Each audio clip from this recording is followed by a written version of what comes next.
This episode is brought to you by Progressive Insurance. Whether you love true crime or comedy, celebrity interviews or news, you call the shots on what's in your podcast queue. And guess what?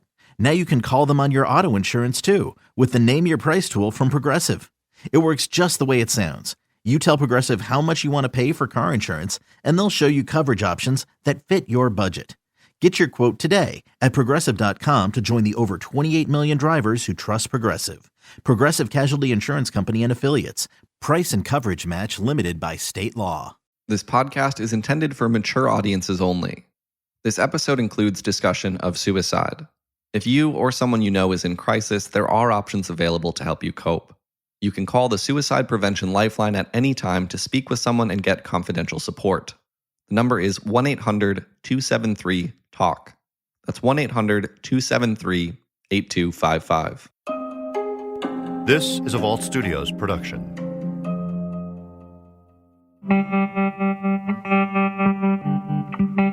After news broke that Nanette Krentel's death was no accident, that the fire chief's wife had been shot before her home burned down around her, friends and family started to rethink her final moments.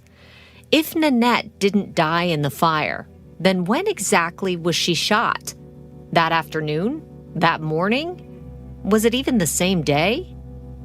What did her final moments look like? And what clues about who killed her might be hidden in that timeline?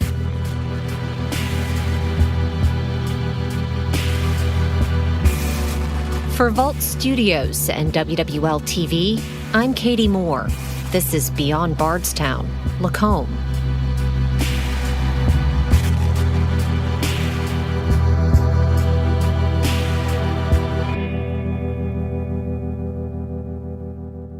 Following Nanette's funeral, when the dust settled and some of the chaos subsided, her father, Dan Watson, was left thinking about his very first meeting with investigators. A few days after he and other members of the family had driven down to Lacombe from the Midwest. At that meeting, Dan says detectives mentioned some surveillance footage, possibly of Nanette, from the morning of the day she was found dead. The sheriff said they had a video from McDonald's that Steve had gotten, and he had found it on Nanette's debit card and went out and got the camera anyway, the film, and the sheriff had it. And then one of the people with the sheriff told us, we showed Steve the video, but we couldn't see it. And so we asked why could Steve see it? And the answer was that they wanted Steve to identify the watch on Nanette's hand as she reached out of the vehicle. Some family members have expressed doubts about the McDonald's video, suggesting it doesn't prove Nanette was actually alive that morning, that she could have been killed the night before, when her friend Lori Rando says she suddenly stopped responding in the middle of a Facebook conversation. And some say it could be somebody else in that video, driving her car and using her credit card to buy breakfast. The sheriff's office says Nanette's cell phone was traced to that location as well. But for months after the fire, Steve is the only person close to Nanette who's allowed to view the footage, fueling the family's suspicions. All they have to go on during this stretch of time is what the sheriff's office and Steve say the video shows. So that really raised a red flag. Why did you, one, lie to us, and then why did you show Steve preferential treatment? What they would later learn is that it's grainy footage, taken from a nearby Walgreens, making it difficult to see, let alone identify any specific pieces of jewelry. After that grainy footage was captured, the St. Tammany Parish Sheriff's Office says Nanette returned home. They also say they know she returned home shortly after 9 a.m. by herself with no one following her, but they wouldn't disclose any further as to how they know that. Detectives would eventually tell the family they had surveillance footage from a property on Philip Smith Road, the dead-end road where the Krentels lived, showing the vehicle headed back to the house at 9:11 a.m. When I drove out to the Krentels' property last year, I looked around on Philip Smith Road to see if maybe I could spot the camera that detectives say captured Nanette's vehicle and talk through some of the evidence with my colleague, WWL TV photographer Derek Waldrop. There's a security camera somewhere on this road that captured Nanette coming back to the property at 9:11 a.m. the morning she died.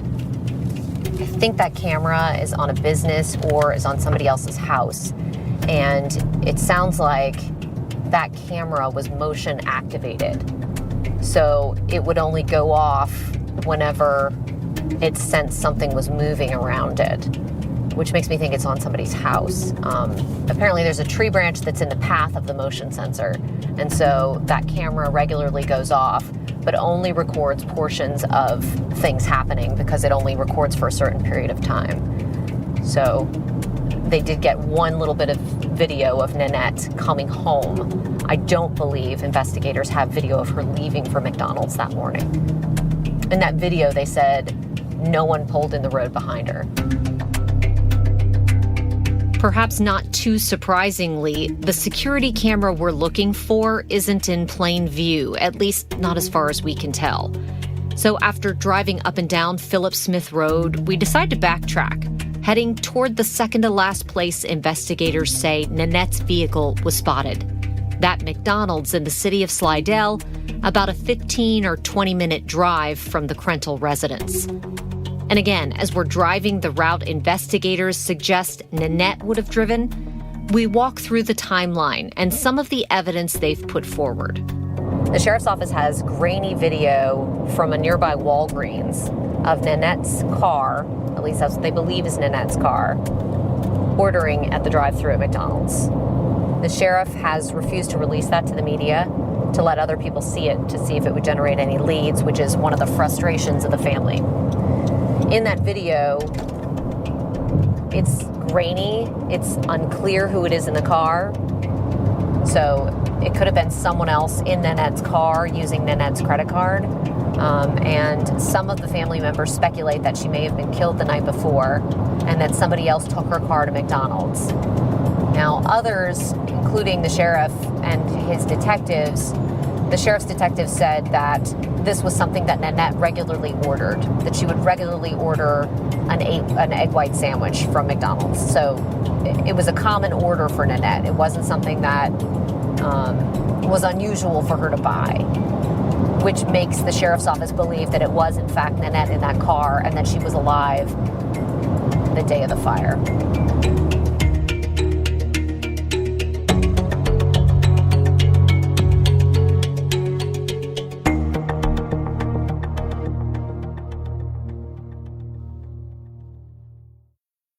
Let Tend Dental make your dream smile a reality. We offer a variety of top-rated treatments, including Invisalign aligners. And for a limited time, Tend is offering $750 off orthodontic treatments. Offer valid through January 31st, so don't wait. Visit hellotend.com/sale. That's hellotend.com/sale. And book your free consult today. According to the St. Tammany Sheriff, 9:11 a.m. is the last time Nanette's SUV was seen on camera prior to the fire. And as far as we know, Nanette herself was never seen alive after that point either. But at 10:03 a.m., just an hour after the sheriff's office says Nanette returned home, phone records provided by family members show an outgoing call from Nanette's phone to a Kmart about a prescription refill.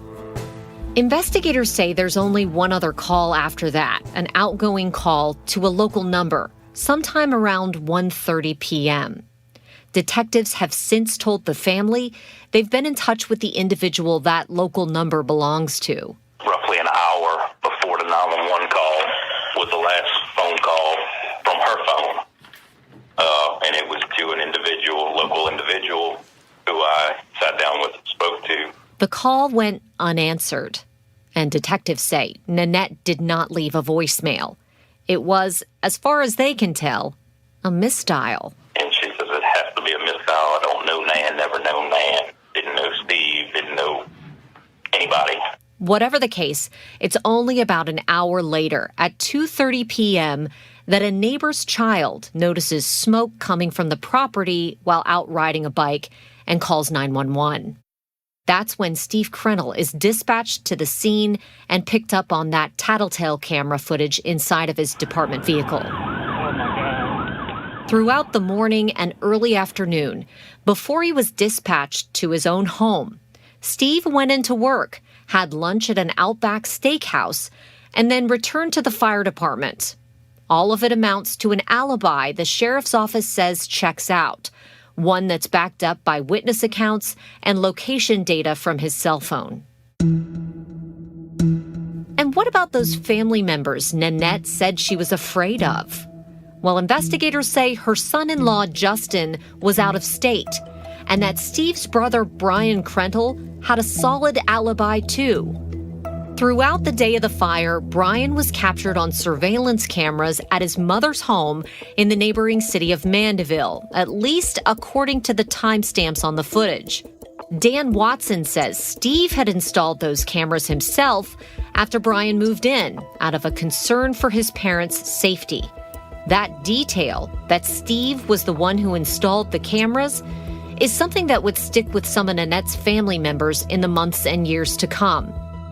Despite some of their questions and concerns, the St. Tammany Parish Sheriff's Office has, as you've already heard, cleared Steve as a suspect.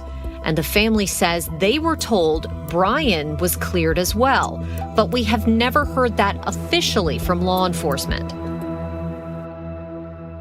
There was another theory sheriff's investigators were apparently considering and had been since the earliest days of the investigation. Nanette's sister, Amy Bernard, says investigators were talking about the possibility that Nanette was the one who set the fire, then pulled the trigger, that she had taken her own life. It's a theory other family members heard from investigators as well. One, Amy says she first heard from Steve shortly after the funeral. And when I found out, we had a meeting that night, a family meeting, on my mom's side. And we had some family in that was going to leave. So we went and had a private room and we had a meeting and discussed some things. And when we went, it was at a restaurant, we went up, we're walking up, my brother was on the phone with Steve. And when he came into the restaurant, we were, like I said, in a private room, he said that Steve had told him that they were talking about suicide at that point. Nanette's sister, Wendy Watson, was also at that dinner. My brother came back in and said that Steve was at the sheriff's office and that they were leaning towards suicide. So I knew that we had to, put something in place.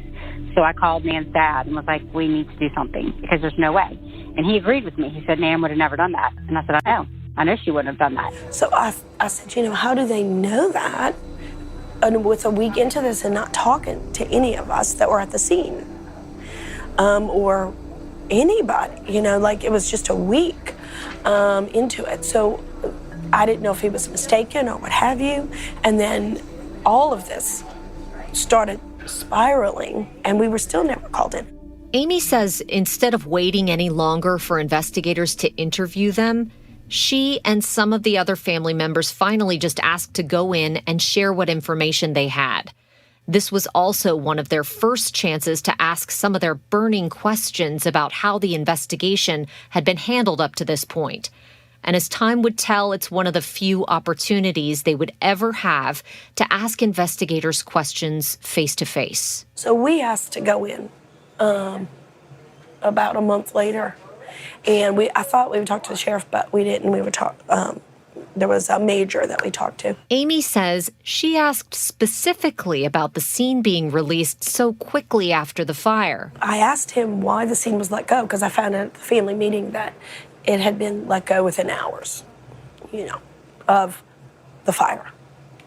And not days, just even a matter of hours, probably. And so I thought, well, that is just disheartening, because that as soon as anyone's let on that scene, not saying anything was tampered with by them or whatever, but I wouldn't have wanted to go on the scene, and that's my sister. I would have, if I had the authority, I would have made sure that nobody went on it and said, please investigate this. Something's wrong here. But that was not my call. Remember, the scene had been released to Steve Krentel the day after the fire, then re-secured by the sheriff's office 5 days later. And we were told by that major that Stephen's civil rights would have been violated if they had held the scene, that they could just not hold a scene like that until they found out she was shot. Then they took the scene back, and he said they sifted through the entire scene. And I thanked him for that, and the men, and I do. And I know they worked hard, but I said after it had been let go, it was compromised. I said, and I don't really think, maybe it's the law. I said, what about my sister's rights to have her scene looked at properly? Even though she's deceased, I felt like she should have had a proper diagnosis of the whole scene, no matter how long that took. Yeah, and it's like, well, what are you doing? And they really didn't come up with anything. They didn't have an answer for why the fire scene wasn't secured.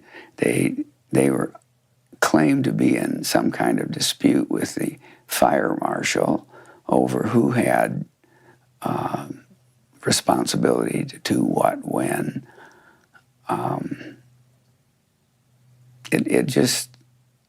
Things just were not adding up. As you've previously heard, during the sheriff's investigators' initial sweep of the scene, before it was released, they had discovered 2 of the 30 guns Steve says the couple kept at the house. But it's during the window of time after the scene was released that investigators would realize neither of the weapons they had collected were a match for the type of gun used to shoot Nanette. In other words, they'd released a scene that might still hold the gun used to kill her. So the fire marshal and the sheriff's office re-secured the scene 5 days later to search for the matching gun.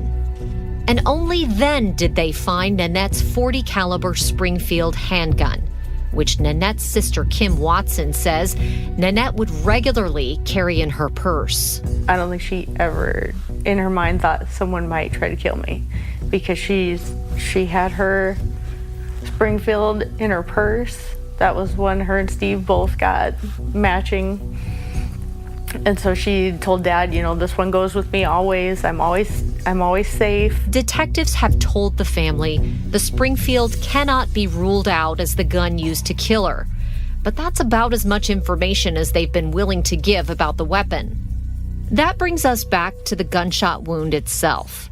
What it might tell us about who pulled the trigger and when investigators would have found out about it in the first place. I've since obtained a summary of the St. Tammany Parish coroner's initial autopsy report, the report that first noted Nanette had died from a gunshot wound to the head.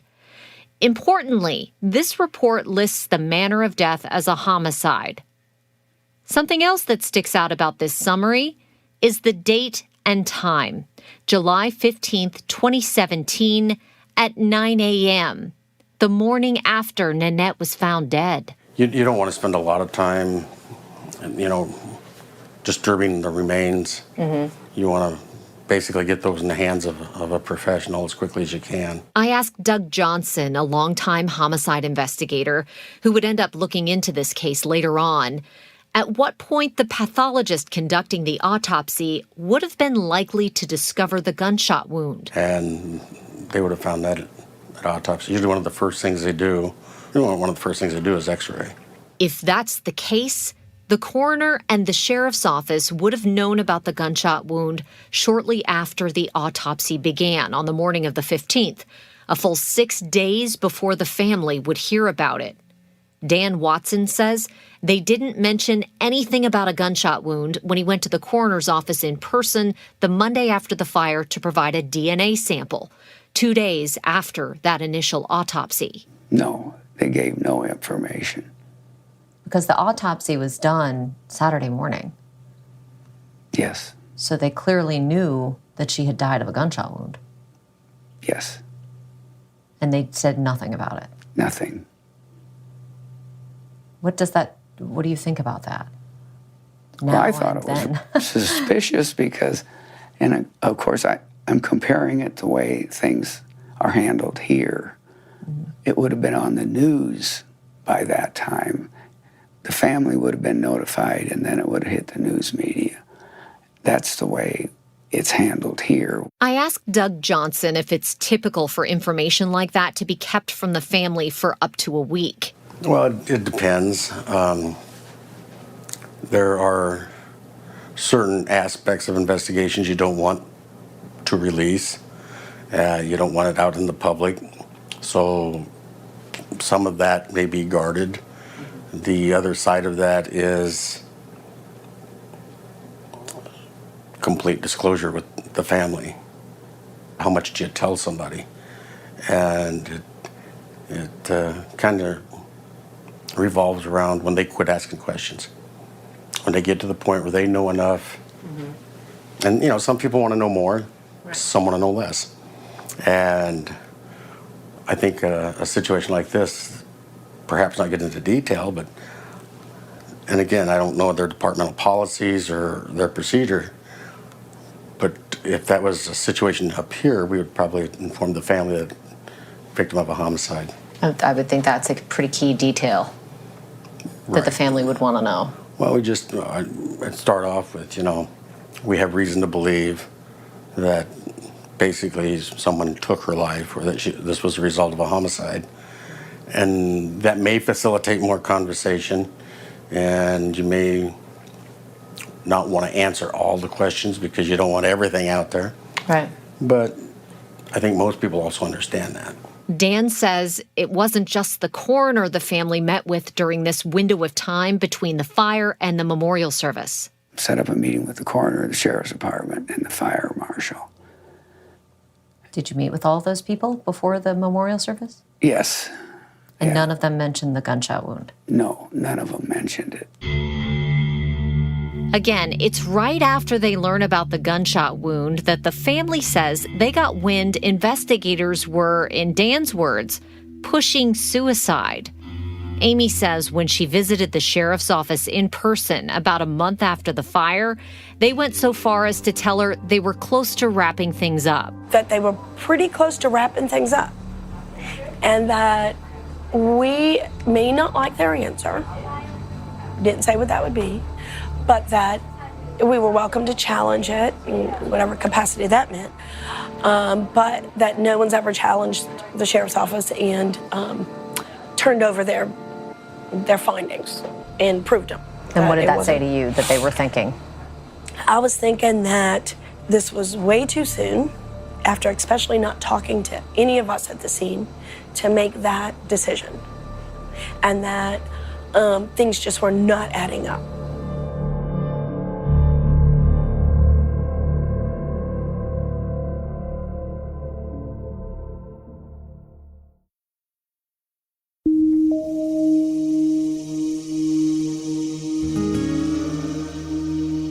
Some of Nanette's family members still worry that investigators' early suspicion that Nanette took her own life may have kept them off the trail of her killer. And they've been adamant since the beginning that Nanette would not and did not kill herself or intentionally harm her animals. Never. Oh my gosh, never. Was Nanette depressed? No, not at all. There's no way that she would have ever shot herself.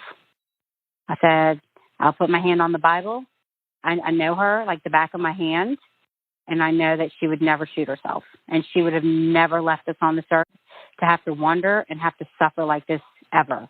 We've had enough heartache in our family and enough secrets and enough betrayal that she would never do that to us. Speaking about the suggestion that her sister may have taken her own life, Amy Bernard points back to her sister Nanette's final moments, at least as they've been laid out by the sheriff's office. So she went to McDonald's and she came home, let's say about, I don't know the exact time. She ordered a prescription from Kmart. Those are not normal things. I realize it maybe could happen, but that you would do that morning and then all of a sudden go home and decide you're going to do all this. Grabbing a bite to eat at McDonald's, calling to have a prescription refilled. What Amy is suggesting is that these actions don't suggest anything was out of the ordinary. She was doing all the normal stuff.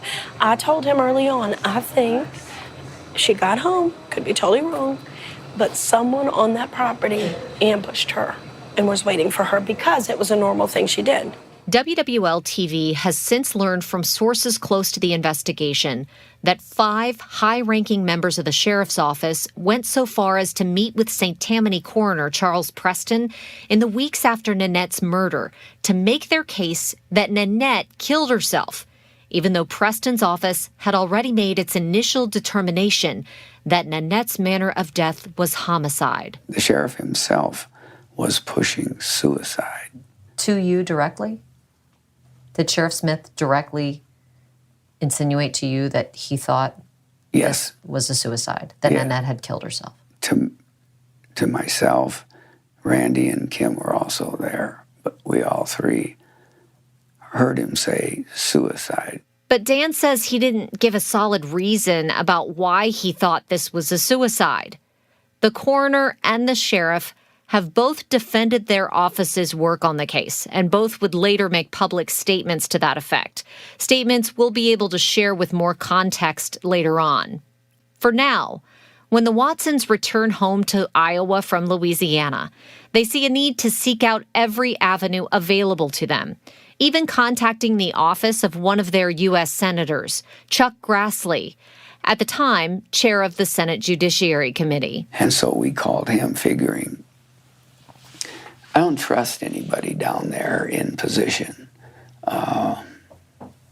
almost any position. And I knew the sheriff pretty much was going to control things. And we were trying our best to get the FBI involved. And, you know, they kept saying it's not our jurisdiction. So we do go to Grassley. Senator Grassley was very helpful. I mean, at least he sat down, listened to us, and did whatever he could. And we continued to keep in touch with him. Dan says they also contacted the Iowa Attorney General's office, who called down to the St. Tammany Parish Sheriff's Office on the family's behalf. They got no information. They got nowhere, so I knew I wasn't going to get anywhere with them.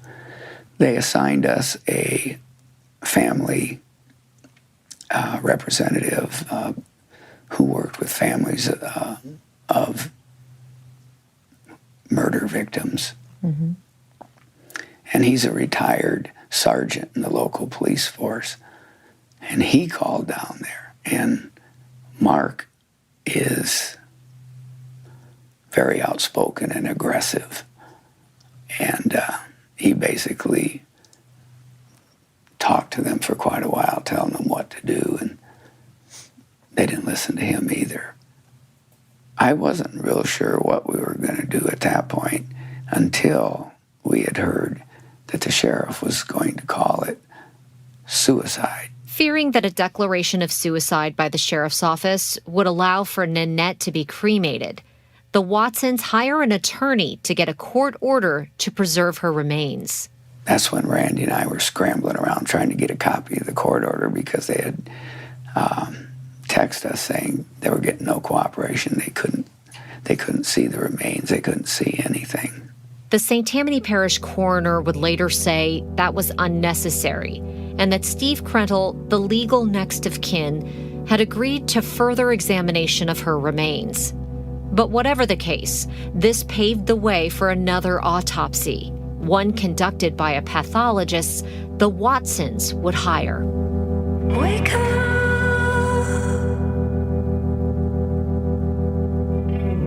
There's a face staring back at me.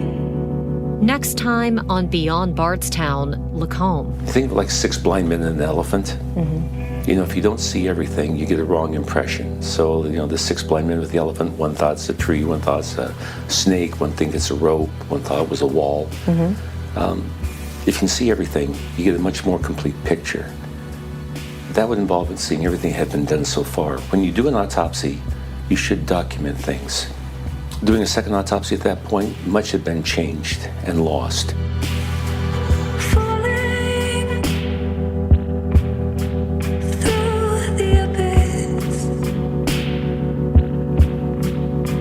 Beyond Bardstown, Lacombe is a Vault Studios and WWL TV production.